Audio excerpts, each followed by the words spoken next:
Awa. Na kombo ya tata mwana pe tata Molimo Santu.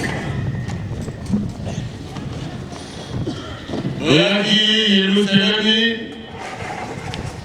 Toyaki na ndenge mumesenu ezali.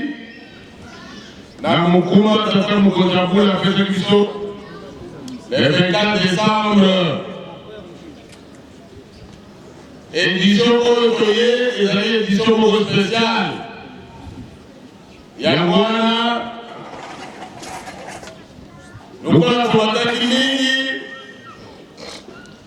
moi Kokoso ezalaki mpona bakupe.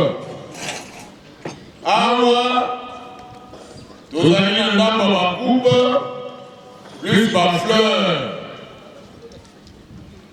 Tata Mukonjabule, alobi boye. Bakupe oyo tokokopesa awa. Na bafleur tokopesa. Soki ezali ete bato mosusu bakozwa awa te. Alobi na biso boye. Ntango bozonga na Lisasa bosombi bakupe boye nango. Na tie loboko, botindi na esika nyonso. Oyo batwaki te esekeli bazwa. Toyaka na nkamba mpona koya koluka mapamboli. Toyebi ete tobeti mwa mabaku, toswani, tolobi na ndenge, kasi biso nanu, la direction générale, tosengi bino bolimbisi. Bino pe bisika bozali, na mwa mabaku oyo tobetaki, bosenga bolimbisi fukama, senga bolimbisi epai ya tata Molimo Santu.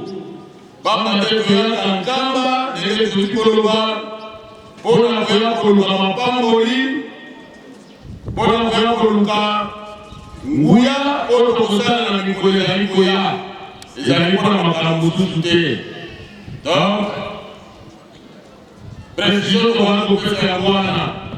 Tokopesa oyo ezali awa, oyo bakozwa te, ntango biso tokobima, tokosomba bakupe oyo nango tata Mukonjabule atie loboko, ekokende esika nyonso oyo esekelaki bato bakupe. Ndenge tolobaki la fois passé, biso nyonso tosali mosala ya kitoko. Esengeli tozonga na sourire, esengeli tozala récompensé. Ndenge wana nde tata Mukonjabule alingi. Merci. Tokobanda kobenga mpona coupe. Tobengi plateau de 15 ans, les gars de la coupe. Plateau de 15 ans.